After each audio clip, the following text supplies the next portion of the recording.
شاي بالليمون على طريقتي الخاصة. يبجي. نجيب لنا هي الجدرية حلوة مرتبة. مي، ربع كوب شكر. نضيف الشكر ونذوبه ويا المي الحار. أول ما يفور المي خاشوقة دبل شاي ناعم. شوي شوي نضيف الشاي. ثواني شوي بس يغلب الشاي. يفور شوية. نطفيه ونخليه يبرد وبعدين نستخدم الشاي.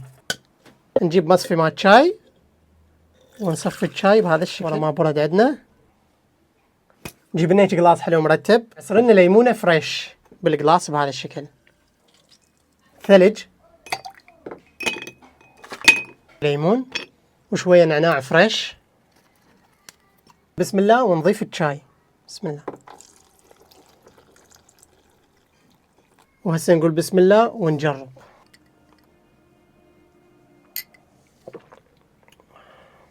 صدق الحر الصيف ينعش.